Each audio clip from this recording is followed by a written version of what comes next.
Européens vont créer des empires négriers. Ces empires négriers vont être pris par ce que je vous ai dit là, les lançados. C'est-à-dire que les lançados, dans un premier temps, ils venaient, ils tuaient les rois africains. On peut l'expliquer au Royaume du Congo, par exemple, oui. où il y a eu une guerre de succession entre deux frères. Oui. Celui qu'on appelle Alfonso Ier, on en parlait un petit peu, c'est le moment de le dire ici, qui était donc le Mani-Congo. Oui. On raconte, la légende aujourd'hui de la falsification raconte qu'il a écrit au roi du Portugal pour demander qu'on vienne finalement annexer son pays, alors que ce sont des enfants qu'on a adoptés à 7 ans, qu'on envoie au Portugal qui revenaient adultes. Oui, oui, et méfions-nous d'abord. D'ailleurs, ça ne s'est pas passé comme cela. Justement. C'est-à-dire que quand les Portugais arrivent, quand les lançados vont commencer à entrer au Congo, dans cette partie du monde, Nzinga Bemba, c'est-à-dire celui qui sera Alfonso Ier, est un gouverneur de province. Exactement. Bien. Maintenant, il a compris que le danger est arrivé au Congo. Parce que quand les Portugais arrivent, ils disent qu'ils viennent évangéliser et qu'ils apportent la religion. Mais Nzinga Bemba a compris tout de suite que ces gens-là ne venaient pas uniquement pour la religion. Alors qu'est-ce qu'il va faire? Il va se convertir au catholicisme. Et il se fait donc appeler Alfonso Ier. Et il se dit immédiatement, il décrète qu'il est le frère du roi du Portugal, Jean Ier.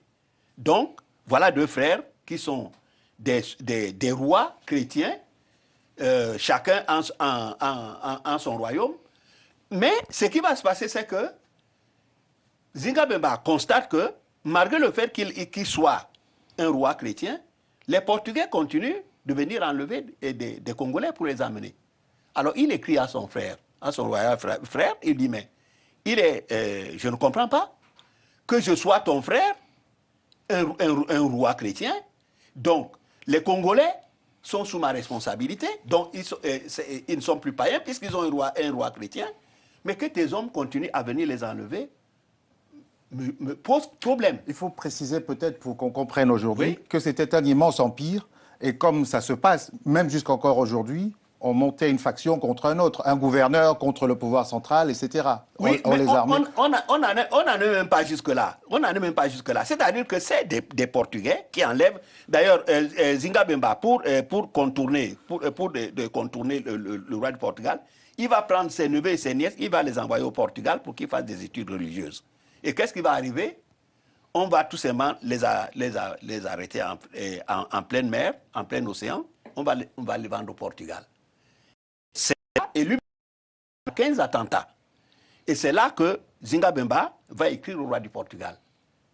Et ça va commencer à se gâter parce qu'il reproche au roi du Portugal de ne pas tenir sa parole et en suggérant, en insinuant d'ailleurs qu'il avait été dupé, il a été abusé, puisque le roi du Portugal, lorsqu'il venait, il envoyait ces gens chercher, prendre des Congolais, les attraper. C'était pour faire des chrétiens. Or, lui étant roi chrétien, il ne comprend pas qu'on continue à venir les enlever. Et là, le roi du Portugal va lui signifier que s'il continuait à protester, il finirait lui-même certainement dans une cale de bateau.